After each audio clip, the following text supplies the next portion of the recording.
Netherlands আসছে নিশ্চিত। আনুষ্ঠানিক ঘোষণাটুকু বাকি ছিল ক্রিকেট বোর্ডের দায়িত্বশীল কারো কাছ থেকে। সেটাই দিলেন সহ সভাপতি এবং cricket operations chairman Nazmul Abedin. আগস্টের শেষ সপ্তাহে 3 টি-20 খেলতে আসছে ডাচরা। সিলেটে হবে ম্যাচ। এদিকে পাকিস্তান সিরিজের ব্যর্থতায় এশিয়া কাপের স্কোয়াড থেকে বাদ পড়ছেন নাঈম শেখ। বর্তমান স্কোয়াড থেকে বাদ পড়তে পারেন নাঈম শেখ এবং মেহেদী হাসান মিরাজ। তাদের জায়গায় ঢুকতে পারেন দুজন তারকা ক্রিকেটার। সাথে 15 জনের স্কোয়াডে থাকতে পারে বড় চমক। এশিয়া কাপের আগে পেস ইউনিট নিয়ে মধুর সমস্যায় টিম টাইগার্স। প্রশ্ন আছে মোহাম্মদ সাইফুদ্দিনকে নিয়েও। সব মিলিয়ে আগামী টি-20 এশিয়া কাপ কেমন হতে পারে টাইগারদের স্কোয়াড? আগামী সেপ্টেম্বরে মাঠে গড়ানোর কথা 2025 টি-20 এশিয়া কাপ। 8 দলের টুর্নামেন্ট হবে সংযুক্ত আরব আমিরাতের মাটিতে। আসর সামনে রেখে প্রায় সবগুলো দল নিজেদের স্কোয়াড গোছাতে ব্যস্ত হয়ে পড়েছে। যে দিক থেকে পিছিয়ে নেই বাংলাদেশও। শ্রীলঙ্কা এবং পাকিস্তানের বিপক্ষে পরপর 2টি সিরিজ জিতে দারুণ আত্মবিশ্বাসী এখন টিম টাইগার্স। তবে বর্তমান স্কোয়াড থেকে আসতে পারে বেশ কিছু পরিবর্তন।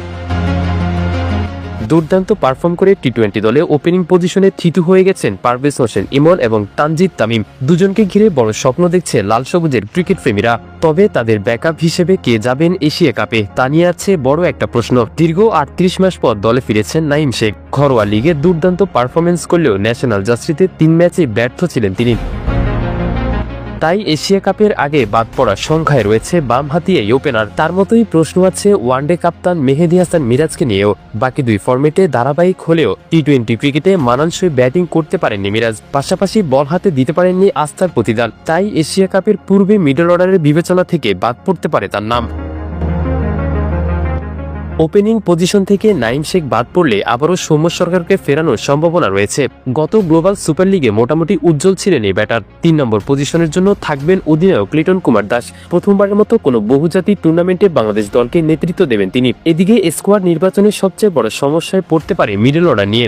বর্তমানে স্কোয়াডে থাকা সদস্যদের মধ্যে একমাত্র তাওহিদ হৃদয় স্বীকৃত মিডল অর্ডার ব্যাটসম্যান। আপাতত তার সঙ্গে নুরুল হাসান সোহান অথবা তরুণ মাহিদুল ইসলাম অঙ্কন হতে পারেন একমাত্র সঠিক সমাধান। গত বিপিএল ও ডিপিএল এ ব্যাট হাতে বেশ উজ্জ্বল ছিলেন এই দুজন। তাই মিরাজের জায়গায় 5 ও 6 নম্বরে তাদের দুজনের মধ্যে একজন ডাক পেতে পারেন এশিয়া কাপের স্কোয়াডে। এছাড়া ফিনিশার হিসেবে দলের সঙ্গী হতে পারেন জাকের আলী অনিক ও শামীম হোসেন পাটোয়ারি।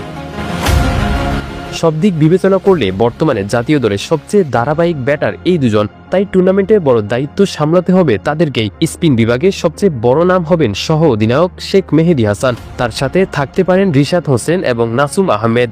বলা চলে এক বৈচিত্র্যময় স্পিন ডিপার্টমেন্ট নিয়ে আরব আমিরাতের মাটিতে যাবে বাংলাদেশ। পেস ইউনিট নিয়ে মধুর সমস্যায় আছে নির্বাচকরাও। শেষ 2 সিরিজে দারুণ পারফরমেন্স করেছেন শরীফুল ইসলাম, মোস্তাফিজুর রহমান ও তানজিম হাসান সাকিব। তাদের সঙ্গী হিসেবে আলোচনায় আছেন মোহাম্মদ সাইফুদ্দিনের নামও। তার পাশাপাশি সম্ভাবনা আছে তাসকিন আহমেদেরও। তবে ব্যাটিং অর্ডার থেকে একজন কমিয়ে দুজনকে সুযোগ দেওয়ার পক্ষে অনেক বিশ্লেষকরা।